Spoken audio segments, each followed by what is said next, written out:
gente, quando alguém morre, a gente manda flores, a gente manda cartão, faz um monte de coisa. E às vezes em vida, a gente faz muito pouco isso, né? Não tem lugar melhor para você ouvir de uma pessoa do que no velório. Esse era o fulano de tal, como eu amava o pastor Itamar, ai, o pastor, por que eu não falei isso para ele? Ai, ele era uma bênção, ele era um homem de Deus, pena que era corintiano, mas mesmo assim eu perdoei ele em vida, e faz aquela choradeira. E faz muito pouco isso em vida. Eu queria abrir espaço, pedir permissão ao pastor Itamar, se alguém quisesse agradecer publicamente, honrar um outro irmão publicamente, ou uma irmã, mas assim, eu que vou pregar, tá? Você fala aí 2 minutos, senão o cara já puxa a Bíblia, já... Então, irmãos, vamos ler juntos, eu queria cantar um hino antes de dar o testemunho. Então, assim, uma pessoa que quisesse vir aqui e honrar publicamente alguém, se não deixasse isso para fazer lá quando, no velório dele, ou dela, que você fizesse isso publicamente, você viesse aqui e disse, eu queria agradecer e falar que essa irmã aqui, ou esse irmão me abençoou muito, é gente boa demais, a vida dele me inspira, etc, etc. Uma só pessoa, um por vez. Não, você não tem que fazer fila aqui. Uma pessoa queria honrar, dizer, olha, nesse espaço da graça que o senhor falou de manhã, eu preciso honrar essa pessoa aqui, que foi bênção na minha vida. Vem cá, meu irmão.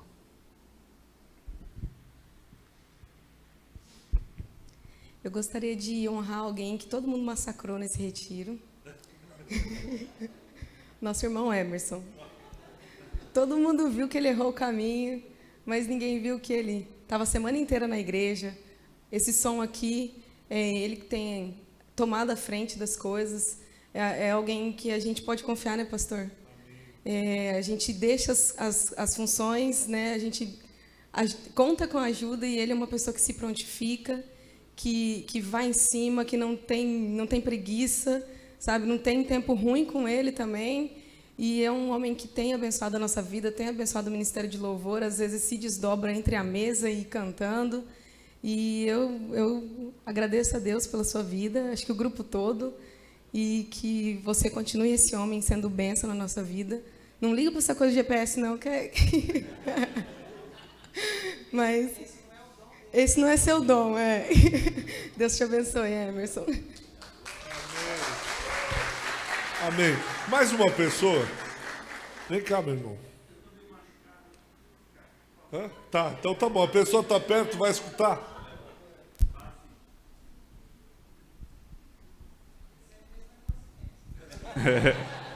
Eu queria honrar nosso irmão Guigui. Esse irmão tem um legado maravilhoso. Ele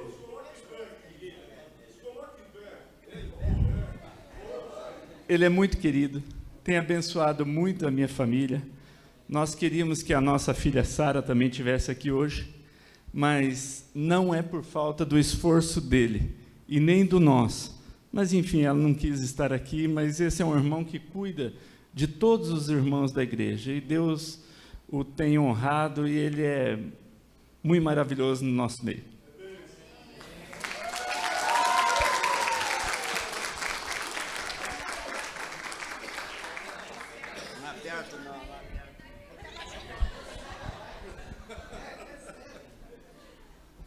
Três para ser um número cabalístico aqui, a última pessoa que vai honrar e agradecer, não deixar lá para o velório. É o momento agora de você honrar e usar espaço para isso.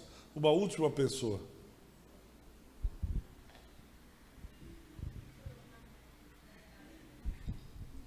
Boa noite, irmãos.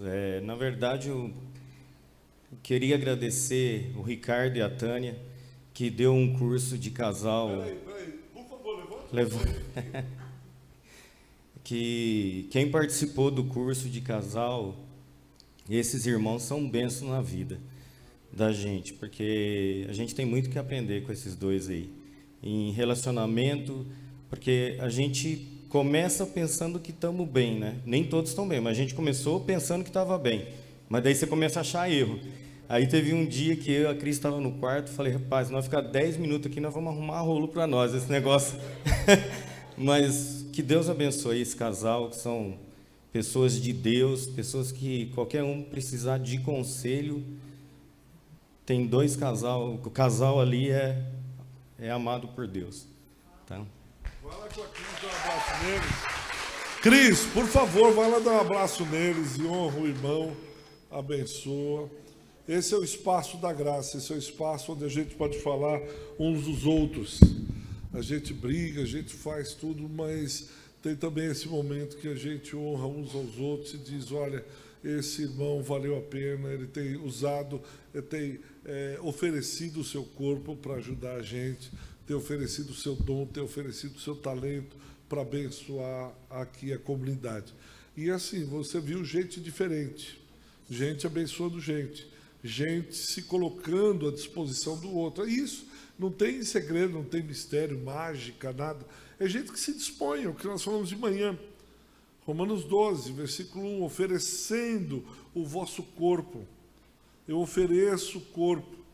Né? E aí a mente, no versículo 2, vai sendo transformada. E aí os dons e talentos podem ser desenvolvidos. Deus está requerendo desse ministério, que cada vez mais pessoas estejam oferecendo o seu corpo, para que o corpo cresça, para que o corpo seja aperfeiçoado, para que o corpo seja agigantado para a glória do nome de Jesus Cristo, para a glória dele. Eu não sei, eu não consigo, é isso mesmo, mas é a graça. É aquele que habita em mim que me aperfeiçoa a realizar aquilo que eu estou realizando. Todos esses que foram honrados não tinham força em si mesmo, como o irmão que me antecedeu falou, mas pela habitação do Espírito Santo, ele sendo arrancado do inferno, o inferno sendo arrancado dele, ele desenvolve os seus talentos, ele oferece o seu corpo, e aí a comunidade anda. O que é isso? É nascer de novo.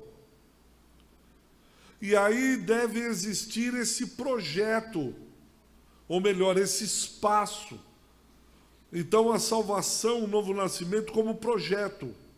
Um projeto de Deus para uma nova humanidade. É um novo homem agora que se dispõe a ajudar o outro. É uma nova humanidade que está sendo formada pelo Espírito Santo através de homens que nasceram de novo, mulheres que nasceram de novo e que se dispõem, oferecem o corpo, têm mentes transformadas, habitação do Espírito, e é construído um espaço onde eu desenvolvo os meus dons, os meus talentos, os meus exercícios espirituais, os dons espirituais, aquilo que você tem de melhor. Deve existir esse espaço. Esse espaço deve ser construído para ser desenvolvido isso. Por isso que alguns não entendem, mas, por exemplo, nós entendemos que uma criança tem que ter um espaço onde ela vai desenvolver esse talento, esse dom. Para desenvolver esse dom, esse talento, ela precisa, por exemplo, de uma boa educação. Por isso que essa nova humanidade, ela vai e milita, luta, promove, procura fazer com que a sociedade tenha bons colégios, porque ela entende que o salvo tem que desenvolver os seus talentos e ele precisa de uma boa educação. Então ele vai ter essa boa educação através de uma boa escola. Tendo uma boa escola, ele tem espaço para ser pleno no exercício do seu dom e do seu talento. Uma criança... Por que a igreja, o novo nascido, essa nova humanidade, milita, briga para ter saneamento básico? Porque uma criança que está brincando no esgoto com dejetos humanos, ela não vai ter espaço para desenvolver seus dons e talentos, aquilo que Deus deu a ela. Então a igreja, essa nova humanidade, ela luta, ela milita, ela briga para que haja um espaço com saneamento básico, boa educação, uma sociedade saudável, para que ela possa desenvolver o dom que Deus deu, a plenitude. Porque agora ela foi arrancada do inferno, o inferno saiu dela, ela está desenvolvendo, e o ambiente é preparado por isso, por essa nova humanidade. Aí as crianças podem desenvolver. É uma criança que tem um talento musical, mas ela não tem espaço, porque com 7 anos o pai pôs para trabalhar no canavial. Aí essa nova humanidade chamada igreja, ela vai lá e diz, não pode, o trabalho infantil assim não dá. Por que não dá? Porque ela não pode desenvolver o dom, ela não pode ser plena. O que Deus deu a ela é essa habilidade musical. E aí a igreja milita, tira ela do canavial e diz, não, você vai estudar, tem um professor aqui que vai te ensinar a música. E aí a comunidade cresce, porque a comunidade está se oferecendo o tempo todo uns aos outros. A comunidade está o tempo todo se oferecendo, se dando, pagando o preço, como sacrifício vivo, santo e agradável a Deus, que é o vosso culto racional. Por isso nós não começamos o culto. O culto começou quando nós fomos arrancados do inferno. Quando Jesus nos encontrou, começou o nosso culto. E essa chama não apaga mais, como diz Levítico 6, 23. O fogo arderá continuamente sobre o altar, não se apagará. O fogo está aí dentro, abrasando a tua alma. Por isso o culto é contínuo. Por isso não separamos, como eu falei, público e privado. Faz sentido isso que eu estou falando? É algo contínuo, ato contínuo, um processo contínuo. E você vai crescendo. Por isso alguém que nasceu de novo é alguém que está com suas faculdades mentais. Esse exercício, como foi lido aqui em Tito. Essa pedagogia do Espírito Santo. Essa educação do Espírito Santo que vai fazendo com que eu e você cresçamos. Vamos exercitando os nossos dons, as nossas faculdades espirituais, mentais, porque temos espaço para tal. E aí cresce essa nova humanidade, formada em Cristo Jesus, esse novo homem de Efésios capítulo 2. Percebe? Simples assim.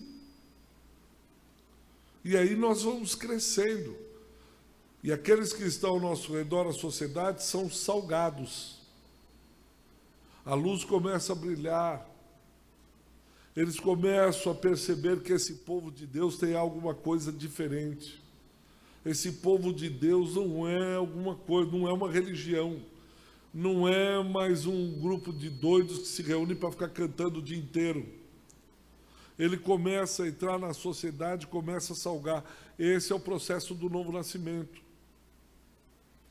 Vai alterando, aquele lugar não é mais o mesmo. Mudou. Por quê? Porque o reino de Deus chegou. Como o reino de Deus chegou? Através da sua igreja. Através daqueles que nasceram de novo. Através daqueles que foram arrancados do inferno. E aí vai transformando o Moarama. O Moarama não é mais a mesma. Os vizinhos não são mais o mesmo. Porque, pensa bem, quem não gostaria de ter um vizinho como Jesus? Quem não gostaria, lá no seu condomínio, de ter um morador como Jesus de Nazaré? Quem gostaria de não ter em frente ao seu apartamento um vizinho como Jesus? Todo mundo gostaria. Por isso que todo mundo quer ser seu vizinho. Porque o Espírito Santo habita em você. E todo mundo olha e diz, desde que esse vizinho veio para cá, é uma bênção. Desde que esse vizinho chegou aqui, ele não fala muito, mas a presença dele parece que altera o espaço aqui. Alguma coisa acontece. Que ele prepara um espaço para desenvolvimento desse dom, desse talento, daquilo que Deus deu a cada um de nós. Por isso as pessoas são doidas para ter crente por perto. Não é? A pessoa é doida para ter um crente do lado, cheio do Espírito Santo. Porque ele sabe onde vai encontrar. Ele vai para a sociedade, ele tem violência, ele vai para a sociedade, é fome, é miséria e tal. Mas quando ele chega perto de um crente, quando ele chega perto de você é outra coisa. Não é assim? Ou pelo menos deveria ser assim. E eu queria trabalhar um pouquinho agora à noite, 1 Reis 17. Dentro disso que nós estamos falando,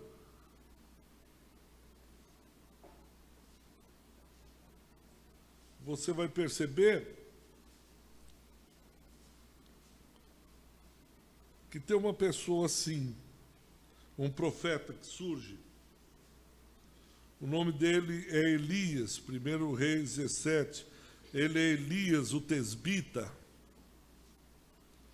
Versículo 1. Ele é de Tesbe, morador de Gileade. Ele disse a Acabe é rei de Israel. Israel tem uma sucessão de reis, que misericórdia. Reis que fazem aquilo que desagrada ao Senhor. Deus levanta um profeta, ele surge no meio da história. Esse Elias, esse profeta. E ele diz ao rei: tão certo como vive o Senhor Deus de Israel, perante cuja face estou, nem orvalho nem chuva haverá nesses anos, segundo a minha palavra. 3 anos e 6 meses, ou 3 anos e meio, não cairá uma gota de água aqui nessa terra.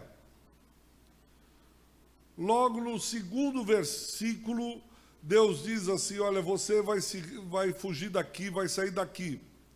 E você vai lá para Querite, fronteira do Jordão, beberás da torrente, e ordenei aos corvos que ali mesmo te sustentem.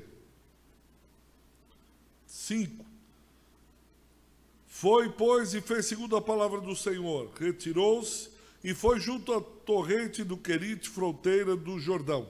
6. Os corvos lhe traziam pela manhã pão e carne, como também pão e carne ao anoitecer, e bebia da torrente. Mas passados dias a torrente secou, porque não chovia sobre a terra. Parar por aqui um pouquinho. Ele surge no cenário como um profeta. A palavra de Deus vem a Elias, ele vai perante o rei, que não é pouca coisa isso, e diz: ó, durante 3 anos e 6 meses não cai uma gota de água aqui. Você imagina a cena, um profeta sendo levantado, um homem de Deus, Ish Elohim, é levantado e profetiza perante o rei, um rei mau, perverso. Lembra que de manhã eu falei, a questão não é do poder, mas a questão reside no caráter daquele que tem poder. Você tem um Deus Todo-Poderoso, ok. O problema não está em saber quanto poder ele tem. O problema está em saber se o caráter dele é bom ou ruim. Porque se ele for ruim, ele vai bater em você muito, vai fazer maldade. Agora, se ele é todo poderoso, mas o caráter é um bom caráter, graças a Deus, quero ficar perto desse Deus. Acabe é mau caráter. Ele não só tem o poder, como ele é mau caráter. E Deus diz: vai lá e confronta o rei, que ele está em pecado. E diz que por causa dele eu vou ferir a terra. Ele faz isso. Mas logo a seguir vem a palavra de novo. E a palavra diz assim: olha, você sai daqui e se esconde. Foge. E vai lá para o Querite, na fronteira com o rio Jordão. E você pode ficar tranquilo que eu vou mandar uns corvos levar carne para você. Você imaginou isso? Como é que é? O senhor me mandou dar uma palavra? Mandei para o rei, exato. E eu fiz, não fiz? Foi. E agora você sai daqui, foge. Eu não entendi. Quer dizer, eu vou, profetizo, falo, Elemanacaias, assim diz o Senhor, e tal, e cuspo fogo, e agora eu corro para ser alimentado por corvos. E corvos se alimenta de, são abutres, eles se alimentam de carne. E eu vou ter que acreditar que eles vão levar carne e não vão comer a carne. E o pior, o senhor manda que eu beba água aqui, vai vir uma seca danada e o Querite seca. O senhor me mandou aqui, eu tenho que esperar corvo pela manhã e quando eu vou beber água, isso aqui seca. Que bom Deus esse, né? Que Deus maravilhoso. Se alguém me encontrar, o que eu digo? Eu estou fugindo de Acabe? Porque eu mesmo profetizei segundo a palavra do Senhor? Lembra que nós batemos, que o novo nascido, o nascido de novo, ele crê no caráter daquele que falou, de Hebreus, lembra 11? Sobre a fé, Hebreus 11, sobre a fé. Convicção de fatos. Eu só sei dos fatos porque alguém falou. Eu só espero porque alguém disse para eu esperar, senão não espero. A certeza de coisas que se esperam. Como que eu sei se espero se eu nunca vi? Eu não vi, eu não sei, não vi o fato, mas eu sei quem prometeu. Aí vem uma circunstância dessa para o profeta. Vem uma circunstância para você no dia a dia. Depois de uma grande bênção, de obedecer à vontade de Deus, de estar seguindo os caminhos do Senhor, Ele manda você sair de cena. Para ser alimentado por corvo e beber água no rio que está secando. Elias aprende a confiar no caráter do Senhor. Senhor, se o Senhor diz que corvo vai levar carne, abutre levar carne, leão vai levar um pedaço de carne para mim, eu creio. Eu confio. O Espírito Santo que habita em mim me faz com que a minha fé seja fortalecida. A água vai acabar, mas o Senhor vai providenciar. Lembra de Jesus? 5 pães, 2 peixinhos, é isso que o Pai mandou. Ora, agradece e distribui. Ele faz exatamente isso. Mas perceba, quando nós falamos sobre o exercício dos dons e talentos, olha o que acontece agora. Vem a palavra do Senhor, versículo 8. Só que agora ele diz, dispõe-te e vai a Sarepta. Sai do Querite e vai para Sarepta, que pertence a Sidom, e fica por lá. Por quê? Olha aí o versículo de 1:9. Você que está com a Bíblia aberta. Não é mais corvo, abutre que vai te alimentar. Quem é que vai te alimentar agora? É uma viúva. Fica tranquilo, eu tenho coisa boa para você. É uma viúva pobre. Pobre de maré. Pode deixar que ela agora vai sustentar você. Pode deixar que ela vai cuidar de você. Ele se levanta e vai para Sarepta, no versículo 10. Chegando à porta da cidade, estava ali uma mulher viúva, apanhando lenha. Ele a chamou e lhe disse, traze-me, peço-te, uma vasilha de água para eu beber. Lembra, está em período de sequidão. Ele mesmo profetizou que não haveria mais chuva. Ele vai para a viúva e diz, olha, traze-me água. Versículo 11. Indo ela buscá-la, ele a chamou e lhe disse, traze-me também um bocado na tua mão, um pouco de comida, traz para mim um bocado de pão na tua mão, traz para mim para eu comer. Olha a resposta dela no versículo 12. Porém ela respondeu, tão certo como vive o Senhor teu Deus, nada tenho cozido. Há somente um punhado de farinha numa panela e um pouco de azeite numa botija, e vês aqui apanhei 2 cavacos e vou preparar para mim e para o meu filho. Comê-lo-emos e morreremos.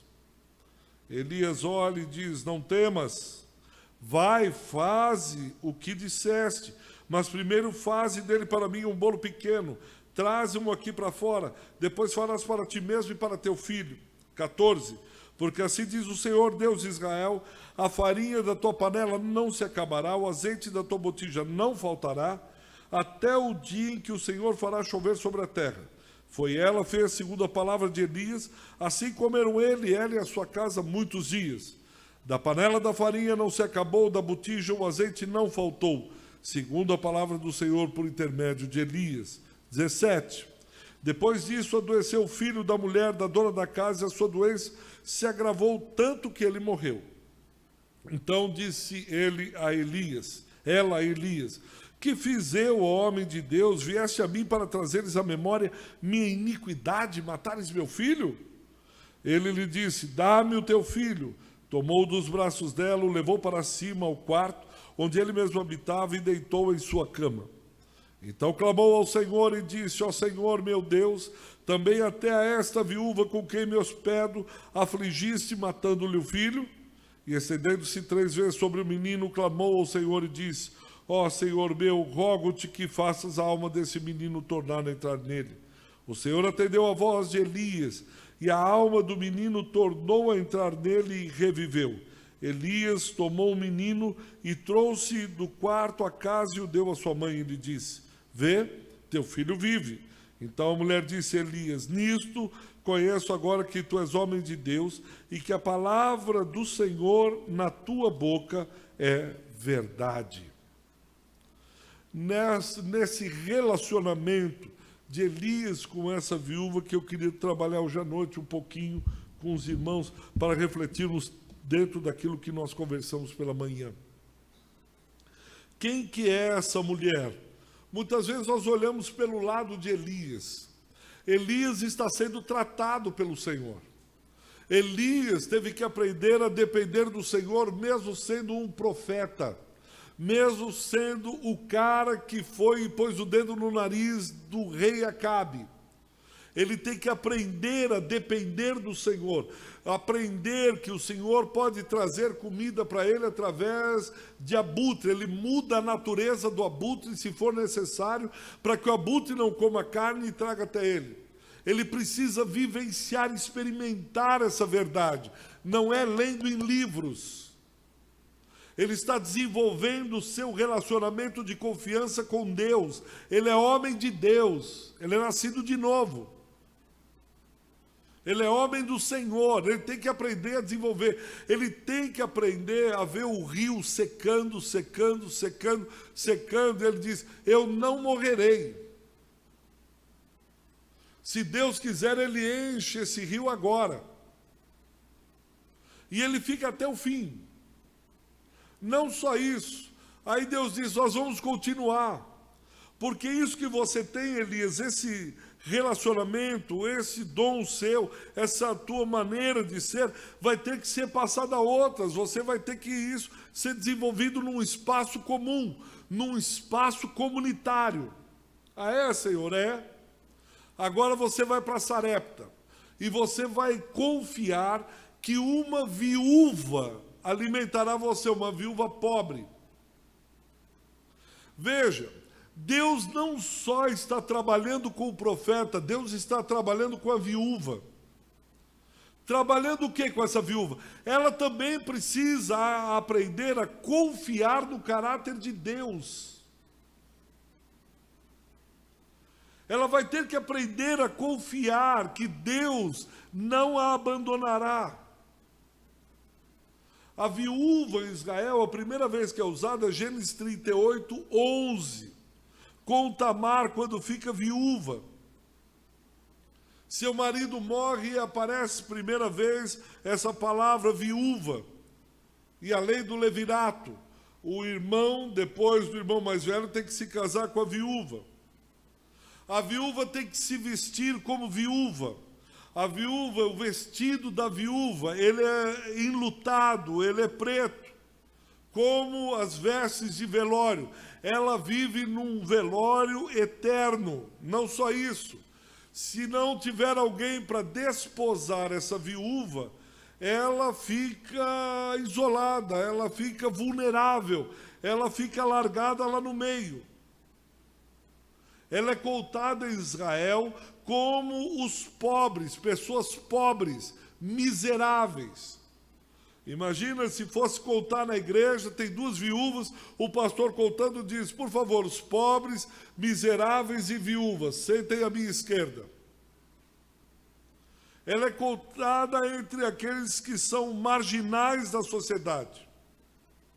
É tão séria a condição de viúva que um sacerdote, um levita, não poderia casar com uma viúva. Ela jamais poderia sonhar em se tornar mulher do pastor. Se hoje tivéssemos a tribo de Levi ainda viva. Ela é alguém que está completamente à margem, vulnerável, pobre. Havia pobreza e vulnerabilidade a ponto de Deus estabelecer leis para cuidar dessas viúvas. Porque senão elas não seriam cuidadas. Elas passavam por injúrias, Elas passavam por desprezos. Por favor, alguém abra Deuteronômio 10, versículo 18. Fique em pé e leia Deuteronômio 10, 18. Deuteronômio 10, 18. Se coloque em pé, por favor, e leia.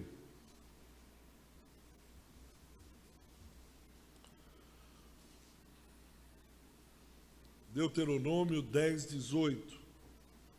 Ele defende a causa do órfão e da viúva, e ama o estrangeiro, dando-lhe alimento e roupa. Órfão, viúva, estrangeiro. Ele diz, se eu não tomar a frente deles, eles vão ficar absolutamente sozinhos, desamparados. Esse era o caso das viúvas. Alguém pode ler Salmo 68, versículo 5? Quem encontrou, fique em pé, Salmo 68, 5. Ela não pode confiar na justiça dos governantes corruptos de Israel. O Senhor é o único juiz das viúvas. Salmo 68, 5. Quem achou, fique em pé e leia. Pai de órfãos e defensor de viúvas, é Deus em sua santa morada. É Ele o pai dos órfãos e o defensor das viúvas, porque não tem quem defenda as viúvas. Não tem quem defenda essas mulheres que perderam os maridos. O Senhor diz que protegeria a herança. Você é capaz de imaginar o que é uma viúva em Israel? Isso estende-se também no Novo Testamento. Alguém pode ler Mateus 23, versículo 14, por favor?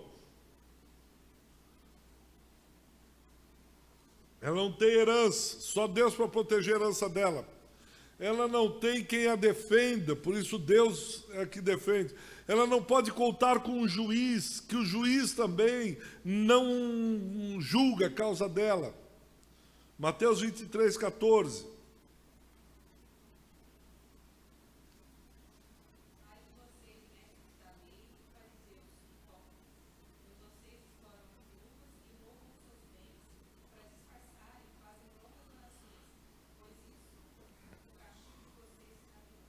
Leia de novo, irmão, presta atenção. Quem está falando isso é Jesus.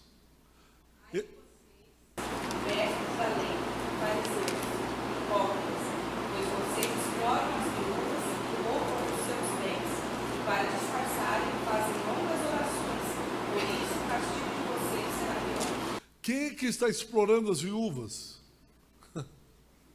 Os líderes religiosos, pastores, bispos, apóstolos, presbíteros. Jesus olha e diz, vocês roubam os poucos bens que elas têm. Vocês exploram essas mulheres e depois, quando elas estão sofrendo, sabe o que vocês fazem? Longas orações para disfarçar o roubo que vocês estão fazendo. Vocês vão pagar um preço alto por isso. Não precisa ler agora, mas Lucas 18, de 1 a 8, vai ver uma viúva importunando um juiz dia e noite para que ele julgue a causa dela, porque o juiz iníquo não quer saber dessa viúva, ninguém quer saber das viúvas. E ainda diz que elas deveriam ser piedosas. Apesar de tudo isso ainda, ela tem que ser piedosa. Ela é oprimida. É essa viúva do texto que nós lemos aqui de 1 Reis 17. O último texto, não precisa ler, mas se depois leia o versículo 4 de Lucas 18, você vai ver que elas são deixadas de lado por quem deveria defendê-las. Para gente assim, Deus diz, vocês têm que confiar. É essa mulher, é para essa mulher, veja o versículo 9 de 1 Reis 17, é para essa mulher, que eu passei rápido, mas é para essa viúva que é enviado o profeta. Você diz, Deus, pelo amor de Deus, manda para casa de alguém que tem dinheiro. Manda para casa de alguém que tem fartura.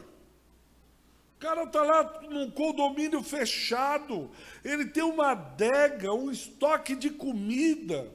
Esse cara sustenta 100 viúvas durante um ano e nem sente falta de 1 quilo de arroz. Deus diz, não, eu não vou fazer isso não. Eu vou mandar para uma viúva, e não é qualquer viúva, é uma viúva pobre. É uma viúva miserável, profeta meu tem que aprender, e essa viúva vai ter que aprender a viver a vida cristã. Vai aprender a vida confiando no meu caráter, em quem eu sou, que eu sou. Pode ir para lá, Elias, porque eu ordenei, não é que eu pedi, eu ordenei a uma viúva, mulher, que te sustente. Como que se não bastasse isso, Elias vai. Veja no versículo de número 10.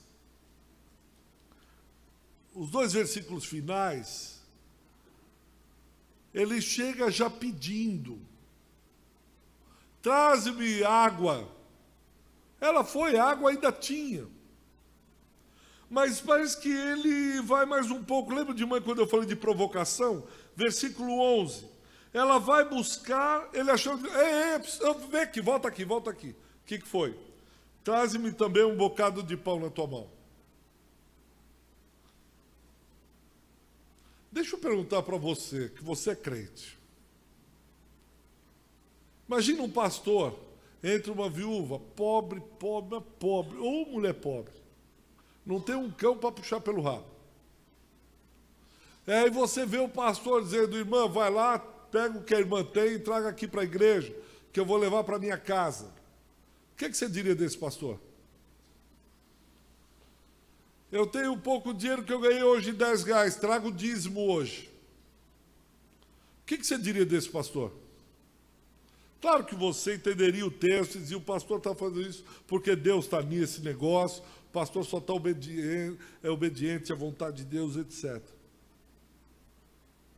Às vezes Deus nos requer algumas coisas porque Ele quer nos abençoar. É só quando eu entrego que eu vejo o milagre. Pensa João capítulo 2, as bodas de Caná da Galileia. Acaba o vinho. Estão lá os funcionários, o mestre, e aí Maria chega e diz, vai lá e faz tudo o que meu filho mandar. Aí o filho chega e diz, peguem as talhas de 12 a 15 litros e encham de água. Imagine que você é um desses serventes. Você diz, posso fazer uma pergunta? Jesus pode. O senhor viu o que sua mãe falou? Ouvi. Está faltando vinho, não é água. A água está assim, Ixi, água aqui não falta. Precisa vinho, porque acabou o vinho, não acabou a água. Ele diz, eu entendi, vai lá e enche essas talhas de água. Jesus, vinho não é água. Água é água, vinho é vinho. A gente está meio alto, mas a gente sabe o que é. Eles foram lá e encheram de águas, como Jesus disse para fazer. E você imagina eles enchendo e Jesus diz, agora vocês levem ao mestre-sala. Ele diz, Jesus, o senhor não sabe o que o senhor está fazendo. O mestre-sala vai olhar e dizer, para que vocês trouxeram mais água aqui? Só viu água sendo transformada em vinho quem obedeceu, quem creu. Não questionou, simplesmente obedeceu, dizendo, ele sabe o que ele está mandando fazer. Ele sabe por que nós estamos enchendo de água. Quem mandou vocês encherem de água? Foi o filho do Zé. O filho do Zé mandou a gente, acabou. Quem parasse para ficar questionando, água por quê? A água já acabou. É água com gás ou água sem gás? Água gelada. Vai lá e enche de água e acabou. E você vai ver o que Deus vai fazer. O Elias, vai lá e diga para essa mulher para te dar não só água, como também encher um bocado de pão na mão e trazer para você comer. Você entendeu? Entendi. Ele pede. O que a mulher diz? Tão certo como vive o Senhor teu Deus, eu não tenho nada de cozido. Há somente um punhadinho de farinha numa panela, um pouco de azeite numa botija, e vês, apanhei 2 cavacos e vou prepará-lo para mim e para o meu filho. Comê-lo-emos e morreremos. Eu penso que a dificuldade de Elias aqui, de não começar a chorar e dizer, Deus, por que o Senhor fez isso? Como que eu vou explorar essa... Você não está explorando Elias. Você vai ensinar essa mulher, no meio da tragédia, a confiar no meu caráter. Só que as adversidades da vida nos deixam duros. As dificuldades, as adversidades, as experiências amargas que passamos como essa viúva, faz com que eu e você fiquemos enrijecidos. Querem ver? Aí no versículo 12, olha como ela começa, tão certo como vive o Senhor, teu Deus, não é o meu Deus. Em outras palavras, cara, esse negócio entre você e o teu Deus, não vem pôr no meu colo essa coisa que eu não faço parte dessa bandalheira. Um Deus que manda uma viúva tirar um bocado e trazer para o próprio profeta gordo comer, é o teu Deus. É coisa entre vocês. Não impute em mim coisas que você fica fazendo aí com o teu Deus. A adversidade empurra Deus para longe da gente. Eu perco a intimidade e a crença de dizer, o Senhor meu Deus. Ele é o Deus que me acompanha.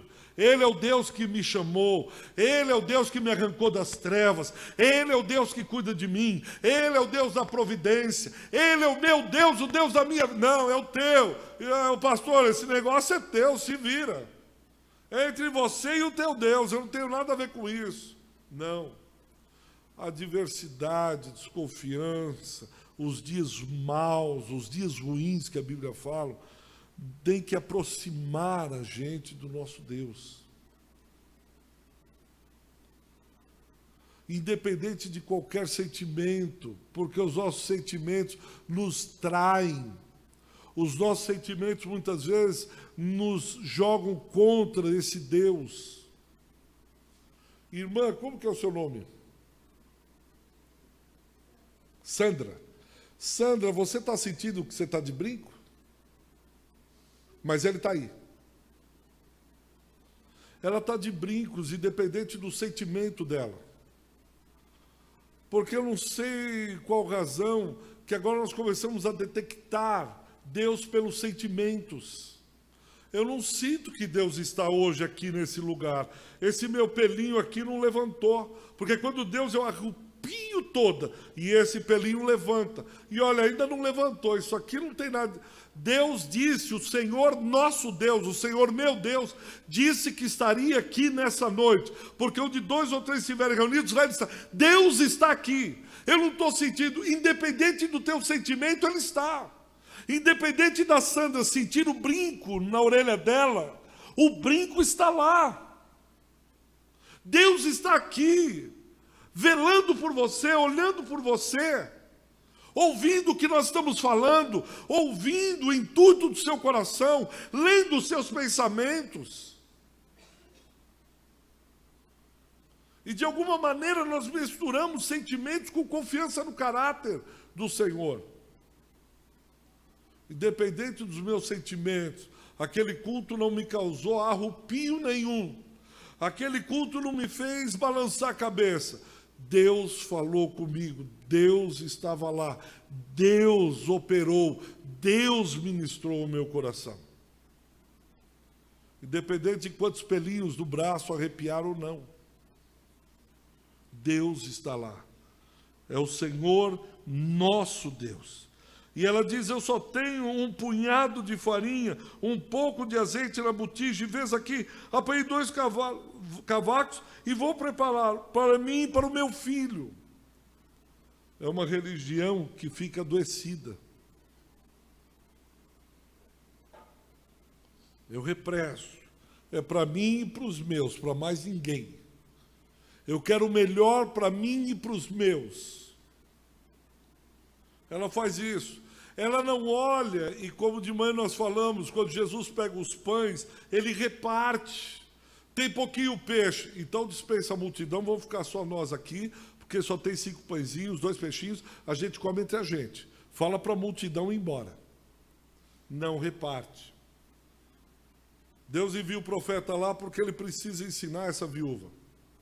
Quando você tem um bocadinho de farinha, um bocadinho de azeite, reparte que os 3 comem. Reparte porque eu abençoo. Reparte porque o pão é nosso, não é seu. O pão é nosso. O pão nosso de cada dia. O pão é nosso e o Deus é nosso. Pode distribuir. Senta aqui, profeta, você é homem de Deus. Onde comem 2, comem 3. Ela não faz isso. Ela é viúva. Deve ter passado por experiências dificílimas. Deve ter sido injuriada. Deve ter sido colocada de lado. Deve ter se colocado à margem. E Deus diz, eu preciso ensinar você a caminhar comigo. Eu preciso tirar o inferno que está aí dentro do seu coração. Eu preciso arrancar o inferno de dentro de você. Você precisa sentar com eles e comerem com eles. Coma com os 3. Não é só dar água que você tem abundância, é dado que você tem pouco. Na vivência da comunidade, é no pouco que Deus multiplica. Eu não sei o quanto você tem para dar, e eu não estou falando em termos financeiros. Eu estou falando em termos daquilo que Deus te deu para abençoar a comunidade. Dons, talentos, corpo, vida, saúde, etc. O quanto você tem repartido no meio da comunidade. Ou você tem ido para um condomínio fechado espiritual e dizendo, eu vou proteger os meus, como a viúva. Porque se você continuar a ficar protegendo os seus, lambendo as suas próprias feridas, você vai morrer. Ela está como que dizendo o que aconteceria com aqueles que se fecham. Ela está profetizando, olha, vamos comer, eu e meu filho, e logo em seguida morreremos. E Deus precisa ensiná-la a dizer, não, você não vai morrer, filha. Você vai se dar, você vai abençoar. Abençoar porque o senhor não é viúva. Abençoar porque o senhor não passou o que eu passei. Abençoar porque o senhor não sabe como está meu coração. Abençoar porque o senhor não sabe ter só um filho e eu e ele sozinhos. Comer um pouquinho e morrer. O senhor não sabe o que é miséria. O senhor não sabe o que é escassez. Filha, eu quero ensinar justamente isso para você. Porque quando você se der, eu vou multiplicar. Quando você se abrir, eu vou fazer transbordar azeite, não um bocadinho de azeite, não. Quando você entender isso, filha, que a vida cristã é isso, é repartir, você vai ter vida pra caramba. Você vai viver bem. Eu estou tentando tirar você desse adoecimento que você entrou, viúva. Por causa das adversidades da vida, você adoeceu. Você se fechou. Você só conjuga os verbos na primeira pessoa. Eu e meu filho e eu e meu filho e meu. E eu quero abrir isso. Eu quero usar você para abençoar muita gente. E você percebe como a fala dela é uma fala constante de morte. O profeta fala para ela, no versículo 10 e 11, pede. No versículo 12, ela fala assim, então, nós vamos morrer. Versículo 18, o filho dela morre. Ela diz, então disse ela a Elias, que fiz eu? ó homem de Deus, vieste a mim para trazer à memória a minha iniquidade e matares a meu filho. O tempo inteiro fez com que essa mulher pensasse, vivenciasse a morte em vida, o tempo todo. O discurso dela, o profeta chega, ela só fala em morte. O profeta está passando, veio aqui só para trazer morte. E o profeta tem que repartir a sua vida para ela dizer, não, Deus não é Deus de mortos, Deus é Deus de vivos. Porque o filho dela vai morrer depois. Mas o profeta não foi lá para matá-lo. Muito menos a ela. O profeta lá foi para que elas tivessem vida, para que elas entendessem o que é vida em comunidade, o que é ter vida em abundância. E ela tinha experimentado isso. Olha o versículo 16. Diz que multiplicou tanto que da panela a farinha não se acabou. Da botija o azeite não faltou, segundo a palavra do Senhor por intermédio de Elias. Comeram muitos e muitos e muitos e muitos dias, e ainda tinha mais farinha, e ainda tinha mais azeite, e não acabou, não acabou. Essa mulher viveu uma experiência com Deus. Mas novamente a morte a visita. O filho, no versículo 17, adoeceu, se agravou a doença, ele morreu. E ela volta aos velhos hábitos. É como se o inferno voltasse para dentro dela de novo. Mais uma vez. E a vida cristã, ela é assim nesse processo. Nós precisamos estar constantemente cuidando da nossa vida cristã. Porque senão rapidamente nós viramos para dentro, começamos a nos proteger, começamos a querer e vivenciar, experimentar a morte, e a morte, esse negócio não vai dar em nada, e eu vou me tornando cético, eu vou me tornando afastado, já é o Deus da igreja, não é mais o meu Deus, eu perco a intimidade, eu perco a pessoalidade, eu perco a noção de quem é o Deus da minha vida, do que Ele fez, do projeto que Ele tem, por que Ele me salvou.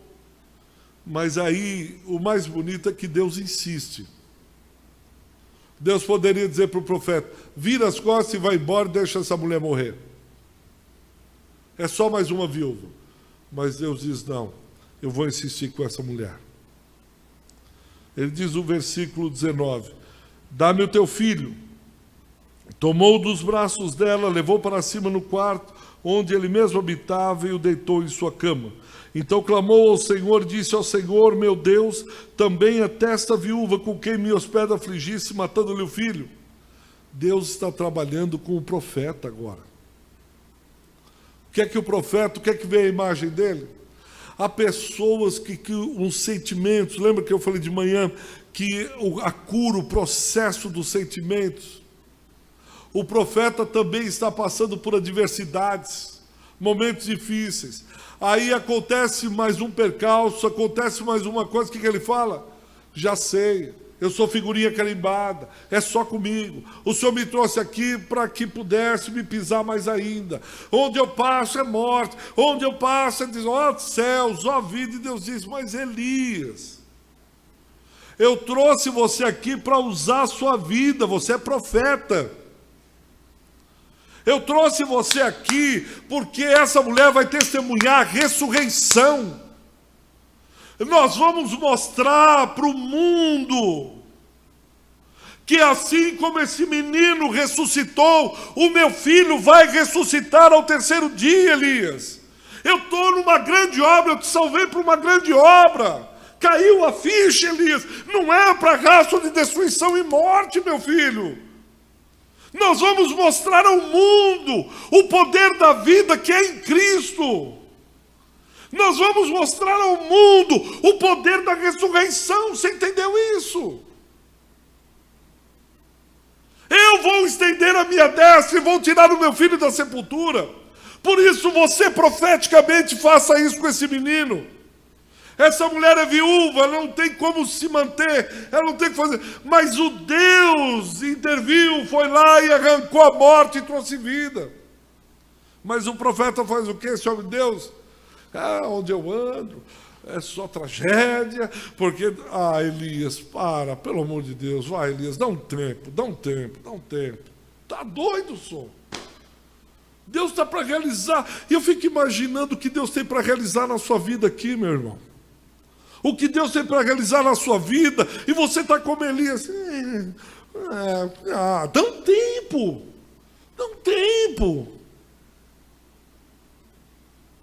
Deus querendo realizar e dizer, nós vamos mostrar para o mundo, através de um Moarama, a gente vai mostrar para todo o Paraná aqui o que nós temos para fazer juntos.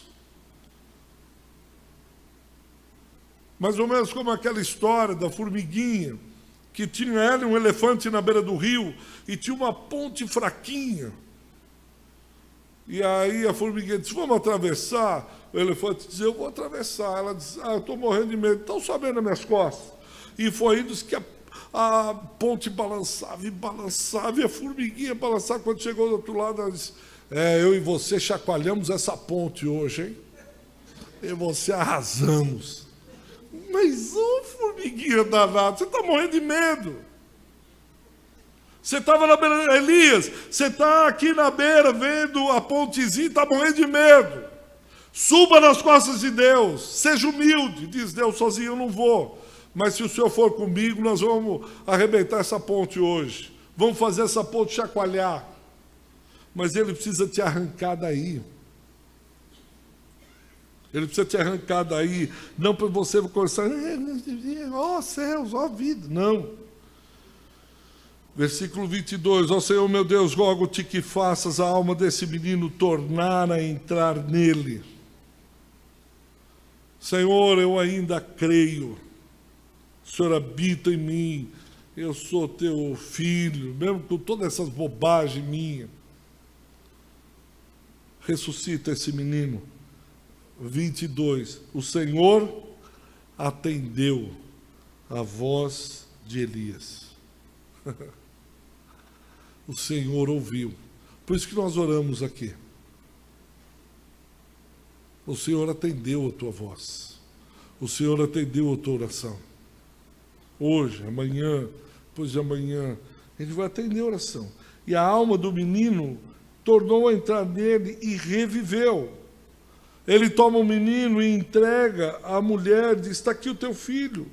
Você viu? Deus não me trouxe aqui para anunciar morte. Deus não me trouxe aqui para anunciar destruição.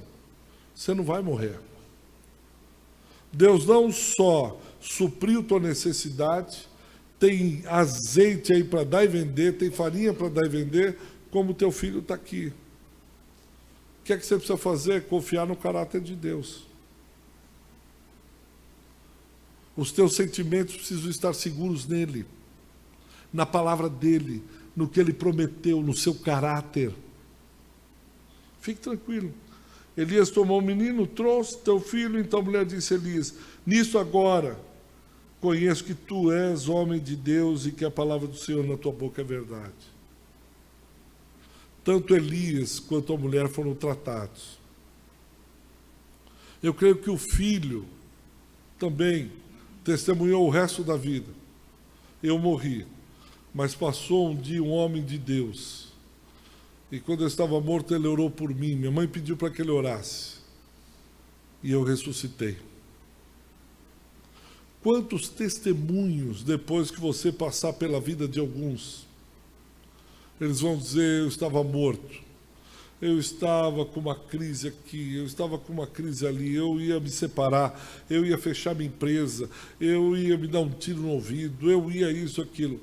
Mas depois que o irmão fulano, naquele espaço da graça, desenvolveu os seus talentos, os seus dons, é como que eu nasci de novo, eu ressuscitei.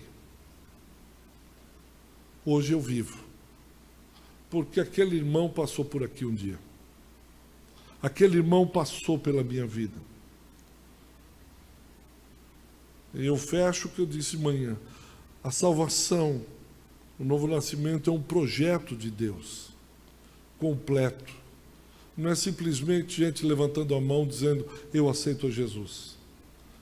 É uma nova humanidade, indo para aquilo que Deus está preparando.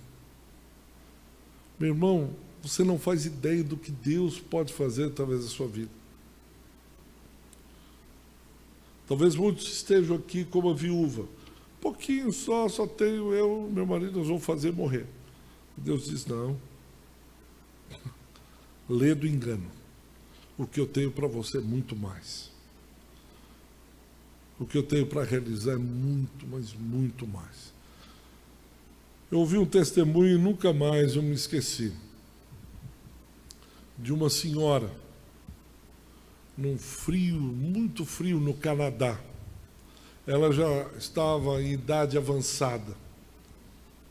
E ela, dentro de casa, viu alguns meninos passando na neve.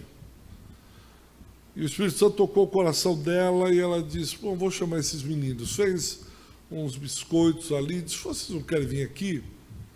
Pediu para entrar, os meninos ficaram, disse, eu queria ler a Bíblia com vocês. E leu, disse, domingo que vem vocês não querem vir aqui? E ela começou a estudar a Bíblia com esses meninos. E num desses domingos de estudo, o Espírito Santo disse a ela, faça o apelo missionário. E disse que eram 2 meninos que eram fortes, robustos, e um muito doente, fraquinho, mas muito doente, muito doente. E ela fez o apelo, e só esse menino doente, fraquinho, levantou a mão e disse, eu quero ser um missionário. Ela disse, olha, eu vou falar de novo, porque eu acho que vocês não entenderam. Para ser missionário, sofre muito, vai em outros países, a alimentação não é boa. E falou tudo de novo, esperando que os 2 mais saudáveis dissessem, aqui eu vou. Ela fez o apelo, os 2 fortinhos lá, e o fraquinho doentinho disse, eu quero ser missionário. Ela falou, olha, vamos tentar a última vez? Eu vou explicar tudo de novo. Olha, para ser missionário, não pode ser doente, tem que ser saudável, porque vai... Quem quer ser? O menininho e os outros 2 querem. Ela disse, bom, só tem esse, vai esse mesmo. E orou. Orou, ela não se ateve de que com um pouco de farinha Deus multiplica. E realmente esse menino cresceu, foi estudar teologia, ele nunca foi missionário. Mas a igreja dele no Canadá, há 20 anos atrás, sustentava sozinha, a Igreja dos Povos no Canadá, 500 missionários tempo integral. A última notícia que eu tive, que hoje sustenta 1.200 missionários tempo integral. Quem contou isso foi Paul Smith, filho de Oswald Smith, autor de O Clamor das Nações. É uma das maiores igrejas missionárias do mundo. Sabe por quê? Porque uma senhorinha que estava esperando poderia pôr o chinelinho da vovó, a cadeira do vovô, descanso do guerreiro, sentar e dizer, eu já fiz muito, já chega, tá bom. Mas ela disse, não, tem alguma coisa a mais para fazer. Aquele menininho que ninguém acreditou, Deus acreditou e disse, não, eu posso te abençoar. E hoje mais de 1.000 pessoas são abençoadas tempo integral. Você imagina através da sua vida o que Deus pode fazer? Por isso que essas adversidades não podem adoecer você. Não pode deixar esses esqueletos dentro do armário. Não pode esses fantasmas te assombrarem e deixar os teus sentimentos confusos. Você precisa pisar. Entrega um bocado para o profeta. E diz, Deus vai suprir. E se morrer, ele ressuscita. Tão certo como vive o Senhor, nosso Deus. Vamos orar, eu queria que você abaixasse a cabeça. Fechasse os seus olhos.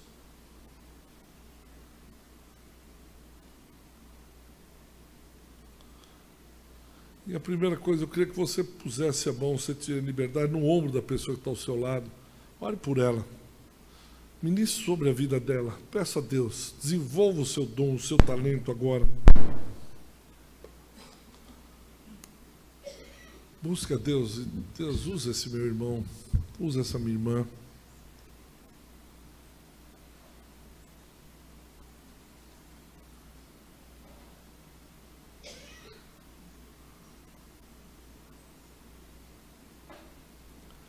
Deus, eu não sei quanto de farinha cada um tem aqui.